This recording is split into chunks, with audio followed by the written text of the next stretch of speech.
bem-vindos a mais um PhysioWork Science. Hoje nós vamos comentar sobre um artigo muito interessante que fala a respeito da eficácia da bota de compressão pneumática.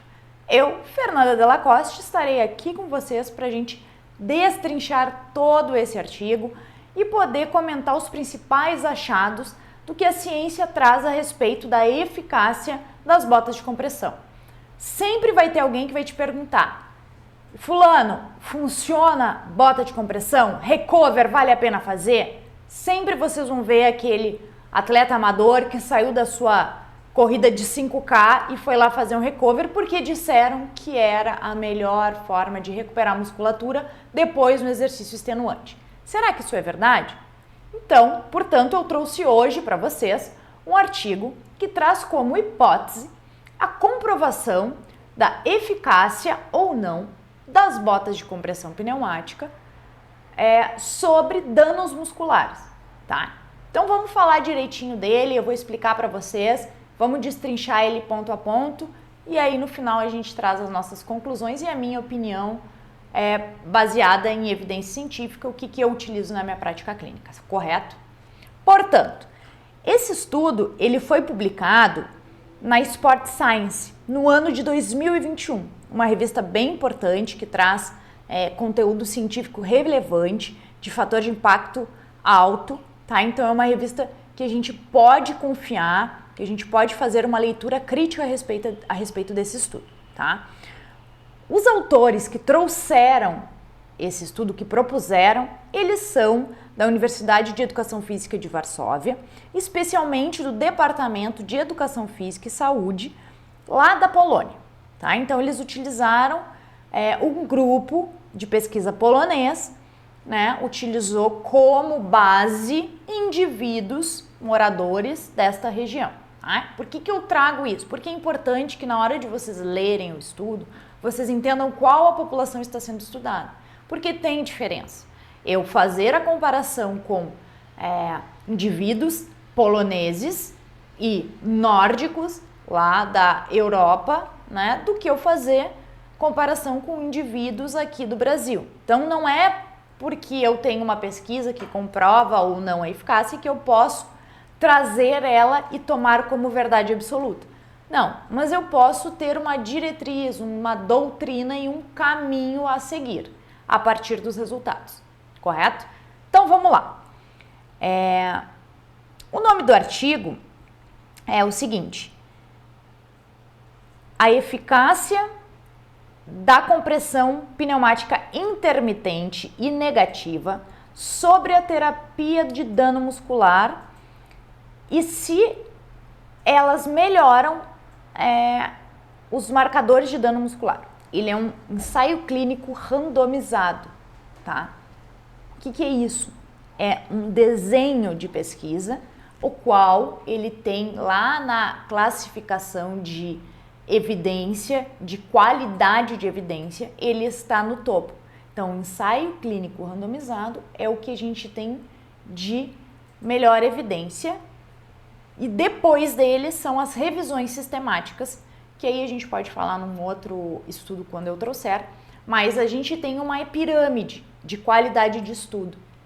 E o ensaio clínico, ele está no alto desta pirâmide. Ele só não é melhor do que as revisões sistemáticas com meta-análise, que englobam um monte de ensaio clínico sobre o mesmo assunto. Mas isso é uma outra aula, tá? Vamos focar no nosso artigo aqui. Portanto, vamos lá. Esse artigo, como é que eles fizeram?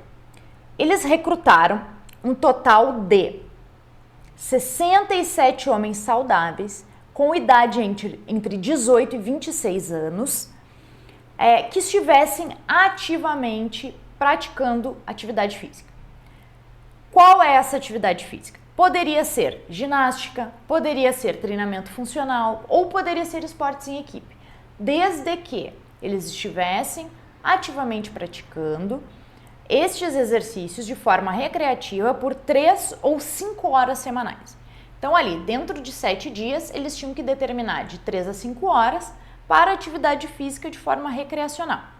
Eles não poderiam ser indivíduos sedentários, ou seja, indivíduos que não praticassem nenhuma atividade física, tá? Então, um dos critérios de exclusão era o estilo de vida sedentário ou indivíduos que tivessem lesões de membros inferiores ou lesões na coluna durante aquele ano de recrutamento do estudo, que tivesse sinais de infecção aguda, né? Ou uma gripe, ou uma lesão em membro inferior, um entorse de tornozelo, né? Uma luxação no joelho, qualquer um dessas condições não entraria no estudo, tá? Além disso,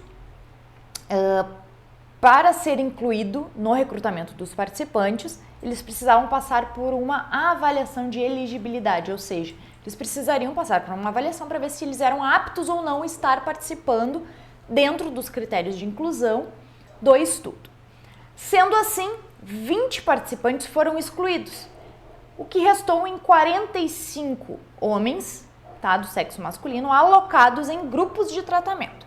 Então, eles fizeram grupos de tratamento, alocaram este N total de 45 homens e aí subdividiram. Como foi feito este protocolo de exercício, tá? Porque uma coisa que eu não falei lá no início, mas eu vou trazer aqui para vocês. Esse estudo, ele comparou a bota pneumática após o exercício físico. E agora eu vou passar para vocês como é que foi feito esse protocolo de atividade física, tá? Para que a gente possa fazer a comparação da eficácia ou não da bota de compressão pneumática, tá? Como é que foi feito o protocolo?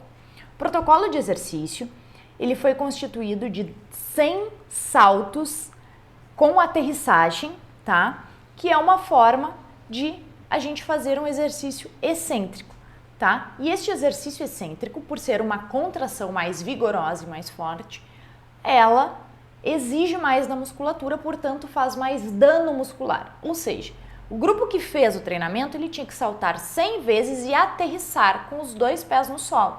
Dessa forma, ele geraria uma sobrecarga da musculatura posterior de coxa, né? De forma excêntrica, tá bem? Tanto na musculatura posterior quanto na musculatura anterior, porque eu utilizo, né, tanto o quadríceps quanto a posterior de coxa para fazer a aterrissagem após o meu salto, tá? Como é que eram feitas as medidas? Como é que eles sabiam sobre o dano muscular ou não? As medidas elas foram realizadas imediatamente após o exercício físico, entre 24 e 48 horas após estes saltos.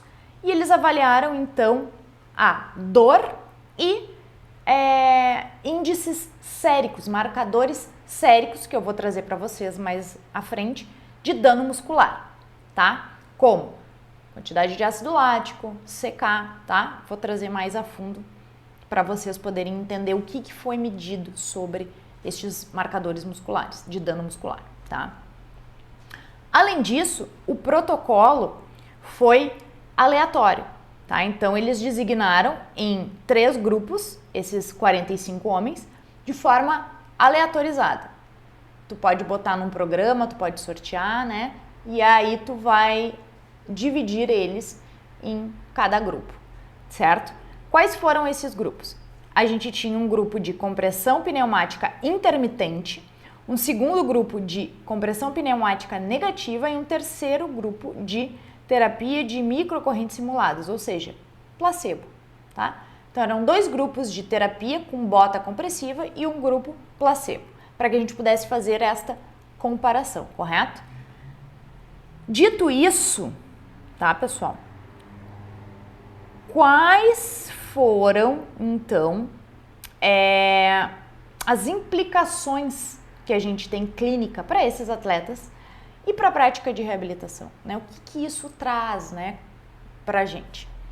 Primeiro, os resultados em relação à eficácia do tratamento, ou seja, da bota de compressão, indicam que tanto a compressão pneumática intermitente quanto a pressão negativa, elas não demonstram eficácia superior em comparação com o placebo, com tu não fazer nada, com tu fazer corrente, né, na redução da dor e na redução do dano de marcador bioquímico muscular. Ou seja, eu fazer uma bota de compressão ou eu fazer um repouso é a mesma coisa. Eles não tem diferença em relação à estrutura química e em relação à dor muscular tardia. Isso não foi efetivamente comparado, não foi eficaz. A gente não teve uma diferença significativa entre esses dois achados, tá?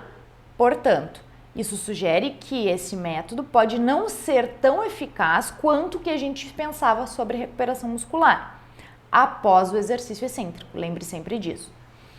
Levando, né, a nós, como profissionais da saúde, reavaliarmos o momento exato em utilizar essa terapia, né? Então, assim, primeiro ponto, a gente precisa pensar que o achado do estudo nos traz que não faz diferença eu fazer a bota ou eu repousar em relação à dor e dano muscular após um exercício excêntrico, tá? Dito isso, a gente reavalia em que momento a gente utilizar e se de fato a gente precisa utilizar essa terapia. Segundo, ele traz uma abordagem alternativa, faz com que a gente pense numa abordagem alternativa, ou seja, determinados tratamentos, eles são testados e não mostram benefício significativo. O atleta e outros profissionais, eles querem esses tratamentos porque para eles aquilo é importante, porque é chamativo, porque viu um amigo que fez, porque na melhor clínica de fisioterapia estão vendendo esse tipo de tratamento, porque o profissional de educação física disse que era a melhor terapia para recover. Então o atleta ele vem te procurar e ele vai te questionar. Devo usar? Por que tu não faz? O porquê que tu faz? Então é importante a gente trazer este recurso como um recurso alternativo, tá? Porque é o seguinte, pessoal, vamos pensar comigo, tá? Eu vou me adiantar aqui nas conclusões, mas vamos pensar comigo. O que é importante hoje que a gente sabe que é preventivo para a gente não se lesionar? É o descanso, correto? Porque o descanso vai fazer com que a gente tenha uma maior recuperação da nossa musculatura. Se eu descansar e se eu fizer a bota, é a mesma coisa. Então, ok, eu posso utilizar a bota, mas eu preciso fazer o repouso também, entende? Não é, eu vou usar a bota e no outro dia eu já vou treinar. Não, eu posso utilizar a bota para outras variáveis, para melhorar a minha circulação, diminuir o meu edema, melhorar a minha sensação de peso na perna. Isso sim. Agora, eu não posso substituir pelo descanso. É aí que entra. Não funciona a bota pneumática, não vou mais usar. Não é por aí. Ela não funciona em relação à redução de dor e a dano de marcador bioquímico, tá? Não diminui ácido lático, não diminui quantidade de dano muscular, de secar no sangue, mas ela tira a sensação de peso e dá aquele alívio, porque melhora a circulação, porque diminua a quantidade de líquido e edema que tem ali. Então eu tenho essa sensação de alívio. Mas em termos bioquímicos e de sensação dolorosa, não. Eu vou continuar com a minha dor muscular tardia na mesma intensidade. Mas eu preciso repousar para que a dor muscular diminua. Certo? Outro ponto, tá? É importante a gente pensar em individualização de tratamento, tá? Essa pesquisa destaca a necessidade da gente personalizar a abordagem e a recuperação com base numa resposta individual do teu atleta, do teu aluno, tá? Isso é imprescindível. Qualquer tratamento que vocês forem propor, vocês precisam pensar de uma maneira individualizada. O momento em que essa pessoa está. Bom, talvez pós uma corrida seja importante que ela faça a bota de compressão pneumática porque ela se sente melhor, ela se sente mais leve, é importante. Então vamos fazer, não tem problema. Desde que não pule o repouso, o descanso necessário para a musculatura poder se regenerar para o próximo treino, certo? Outro ponto importante do artigo, né? Os achados, eles podem servir como base para a gente educar o nosso atleta sobre a natureza da dor muscular tardia, tá? E da importância da gente utilizar de estratégias de recuperação que vão além dessas intervenções passivas, como, por exemplo, a recuperação ativa. O que é recuperação ativa? Eu fui lá, fiz 42 quilômetros de maratona. No outro dia eu não vou fazer nada? Bom, talvez no outro dia tu não faça nada, mas na segunda-feira ou no dia consecutivo, tu possa fazer um recover ativo, ou seja, uma caminhada de 2, 3 quilômetros, né? Coisas leves, um treino leve para que a gente possa retirar este ácido lático, porque isso sim faz a diferença. E este é comprovadamente, cientificamente comprovado que diminui o repouso, né? Aliás, o recover ativo que a gente fala, né? Que é aquela caminhadinha após uma longa atividade física, certo? Então propor isso para o teu atleta, propõe que não só alternativas passivas de recuperação, que é ficar sentadinho com a botinha, não, vamos fazer alguma coisa mais ativa, vamos se pôr frente à tua recuperação, né? E não só receber. Isso é um outro ponto importante que o artigo discute e traz para que a gente pense na prática clínica o que a gente pode utilizar com este achado, certo? Além disso, um direcionamento para novas pesquisas, tá? Porque a pesquisa ela sugere então que a gente tenha futuras investigações para que se concentre essas investigações em relação à frequência e na duração do tratamento de recuperação. Porque ele estudou 20, 30 minutos ali só de botinha, numa vez, numa sessão. De repente, se a gente propor outro estudo, faz uma semana ali de botinha durante 30, 40 minutos, tenha outro desfecho, outro resultado. Mas nessa proposta, nesse envelopinho quadrado que é dividir em três blocos, um faz placebo, outros 2 pressão intermitente, outro grupo de pressão negativa por determinado tempo, uma vez só, não apresentou resultado nestes 2 desfechos que a gente viu, que é dor e marcadores bioquímicos de dano muscular, certo? Então é isso que vocês têm que pensar quando vocês estão lendo o artigo, que é qual é o meu desfecho, qual a população, quais os marcadores que eles estão me dando de variável, né? E como foi feito este protocolo, porque a partir daí eu posso tirar uma conclusão. Eu não posso generalizar para todo e qualquer indivíduo, como se fosse uma verdade absoluta.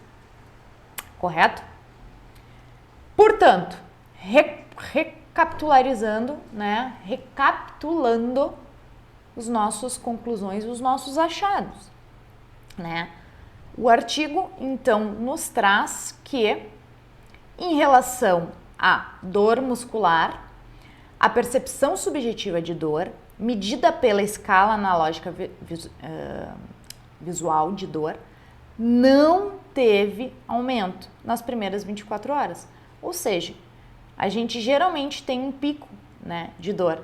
E, fazendo ou não a botinha, este pico ocorreu de qualquer forma, né? Não diminuiu esta dor. Porque quando a gente tem uma dor muscular tardia, ela se caracteriza e se comporta de determinada maneira. A gente tem um aumento nas primeiras 24 horas, que vão diminuindo ao decorrer das 48 horas ali, e após 72 horas ela cessa, certo? Quando eles fizeram a botinha, eles não viram diferença em relação à dor. Ela não diminuiu o pico de dor. Continuou doendo na mesma intensidade, para quem fez e para quem não fez, correto? E segundo ponto da conclusão é em relação aos marcadores bioquímicos. Quais foram então esses marcadores? Creatinoquinase, famoso CK, que é um indicador comum de dano muscular, que ele também tem um pico entre 24 e 48 horas após o exercício. Por isso a gente tem o pico de dor muscular, tá? Que é quando a gente tem esse nível sérico mais elevado no sangue, e, portanto, a gente tem uma maior correlação com a dor percebida, certo? Então, não houve diferença significativa quando comparado aos marcadores bioquímicos. Então, eles fizeram análise sanguínea desses indivíduos e nisso continuou gerando pico, certo? Tanto entre os grupos de pressão negativa quanto os picos de pressão intermitente, tá? E o nível de lactato desidrogenase, o LDH, também não foi monitorado. Ou seja, a gente não conseguiu encontrar uma diferença significativa. Eles fizeram só sobre lactato, mas aquele piquezinho rapidinho e ali entre eles não foi monitorado, eles não fizeram a curva inteira de lactato, tá? E dessa forma a gente não consegue medir se ele teve uma crescente ou decrescente de nível sérico, correto? Portanto, para finalizarmos o nosso estudo, né, eu quero que vocês entendam que esses achados, eles nos mostram a complexidade na recuperação muscular. Ou seja, não é só colocar uma botinha, não é só fazer o recover ativo, não é só fazer o gelo. A gente precisa entender e prescrever este recover de forma individualizada, porque a gente precisa entender o que é funcional e o que não é funcional, para qual público eu posso utilizar e para qual público eu não preciso utilizar. Além disso, eu preciso entender a demanda do meu paciente, do meu atleta, do meu aluno, o que ele quer, qual é o objetivo, qual é a proposta que ele tem, o que ele espera que aconteça, para que a gente não tenha frustração, para que a gente não proponha tratamentos inadequados, certo? Além disso, reavaliar as intervenções sempre, tá? Hoje saiu esse estudo lá, hoje não, mas no ano lá de 2021, e a cada ano vai se atualizando e vão tendo novas diretrizes e novos achados. Então, portanto, vocês vão ter achados que dizem que a bota funciona, outros que vão dizer não, não funciona. O que a gente precisa entender? Ter uma leitura crítica e entender o que funciona na nossa prática clínica. Então, criticamente entender, bom, funciona para isso, para aquilo outro, mas não funciona para isso, para aquilo outro. E deixar claro para o teu aluno, para o teu atleta, para que ele seja ciente do que funciona e do que não funciona naqueles casos. Certo? Por hoje é isso. Aguardem os próximos episódios do PhysioWork Science e deixa um comentário aqui no nosso canal, ou lá no YouTube, ou aqui na nossa plataforma, correto? Me segue, Fernanda Delacoste, no Instagram, segue a PhysioWork, que vai ter conteúdo legal para vocês.